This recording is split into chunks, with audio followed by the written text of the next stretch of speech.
আসলে নতুনদের উপর ভরসা করতে হয়, তাহলে আসলে বিভিন্ন জায়গা থেকে বিভিন্ন নতুন মুখ উঠে আসবে। মানুষজন কখন একটা ভিন্ন দিকে তার মানসিকতা চলে যায়, সে হয়তো সাধারণ মানুষের মতো থাকে না। ভালো কাজ করলে হয়তো গুরুত্ব বেশি পাওয়া যায়, তো এই জিনিসটা আমি ফিল করেছি। আমি তো ভাবছি সবাই ভাবছে এশা মারা গেছে, এই জন্য এশাকে ডাকতেছে না। ওকে, আজকের এক্সপিরিয়েন্স এশা মার্ডার নিয়ে খুবই ভালো, কারণ আসলে এতদিন তো আমি শুধু অডিয়েন্সদের রিয়াকশন দেখেছি, আমরা টিমের সবাই। বাট আজকে আসলে আমাদের পরিচিত মুখ ছিল, অনেক মিডিয়ার অনেকজন ছিল, অনেক আর্টিস্ট ছিল, ডিরেক্টরস ছিল।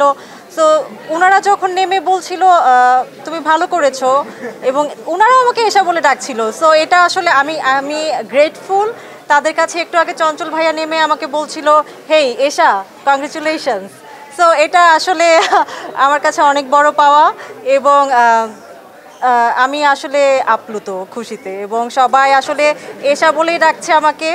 আমার নামটা আসলে সবাই কম বলছে, এবং একজন একটা ভুল কোয়েশ্চেন করেছেন যে কেন্দ্রীয় চরিত্র আসলে একজন নারীকে নিয়ে না। এখানে সানি ভাই আসলে অনেক বড় সাহসের পরিচয় দিয়েছে, উনি দুইজন নারীকে কেন্দ্রীয় চরিত্রে রেখেছে, এবং একজন একেবারেই নতুন। সো আমাকে যে নতুন হিসেবে উনি আসলে এত বড় একটি সুযোগ দিয়েছে, এত বড় একটা অপরচুনিটি আমি পেয়েছি। আমি আসলে আমাদের ডিরেক্টর সানি সোনার ভাইয়ের কাছে অনেক বেশি কৃতজ্ঞ।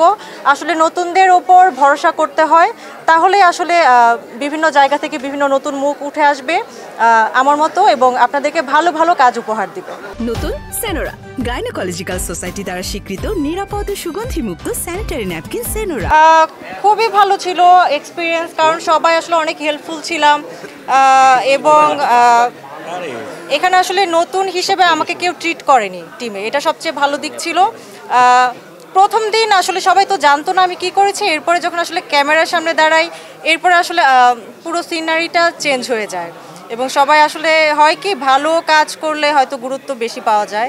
সো এই জিনিসটা আমি ফিল করেছি সেটেও, ডিওপি থেকে শুরু করে প্রত্যেকের কাছে। সো আই থিঙ্ক এটা অনেক বেশি ইম্পর্টেন্ট, এবং সবাই অনেক বেশি সাপোর্টিভ ছিল। আমি আসলে ভিলেন শুধু ভালো করছে তার থেকে বেশি আমি খুশি মানুষজন এই ফিল্মটা পছন্দ করছে, কারণ ভিলেন তো ফিল্মের একটা অংশ।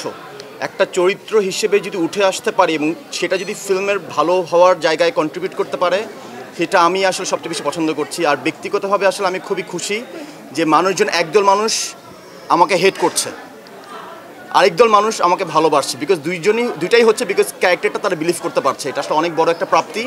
আর সব কিছু হয়েছে থ্যাঙ্কস টু সানি ভাই অ্যান্ড দ্য এন্টায়ার টিম। একটুকে রিপন ভাই বলছিলেন যে সানি ভাইয়ের ব্রিফ এত প্রিসাইজ, এত অ্যাকুরেট, যে উনি একদম বলে দিয়েছে যে আমি এরকম একটা ক্যারেক্টার দেখছি এজাজ, এটার লুক অ্যান্ড ফিল এরকম, ওর চিন্তাভাবনা এরকম, সে এইভাবে অ্যাকশন করছে, এরকম ভাবছে। এত সুন্দর ব্রিফিংয়ের পর পারফরমেন্স করা যে কোনো একটার জন্য খুব সহজ হয়ে যায়। তো আমি খুবই লাকি, আমি খুবই হ্যাপি। নির্মম হওয়ার জন্য এই ক্যারেক্টারটা ব্যাকগ্রাউন্ড অনেক হেল্প করেছে। ক্যারেক্টারটা কী দিয়ে গিয়েছে, যারা ফিল্মটা দেখেছেন তারা আসলে জানেন যে মানুষজন কখন একটা ভিন্ন দিকে তার মানসিকতা চলে যায়, সে হয়তো সাধারণ মানুষের মতো থাকে না, তার মানসিকতা পরিবর্তন ঘটে। সব কিছু ঘটে আসলে পরিবার থেকে শুরু হয়। সো সেই কনটেক্সটটা এগেন সানি ভাই আমাকে হেল্প করেছে বোঝার জন্য, আমি সেটা ধারণ করার চেষ্টা করেছি। ব্যক্তিগতভাবে আমি নির্মম নই, আমি চেষ্টা করছি সবার সাথে সুন্দর করে কথা বলার, বাট ক্যারেক্টারের জন্য আমাকে নির্মম হতে হয়েছে থ্যাঙ্কস টু সানি ভাই।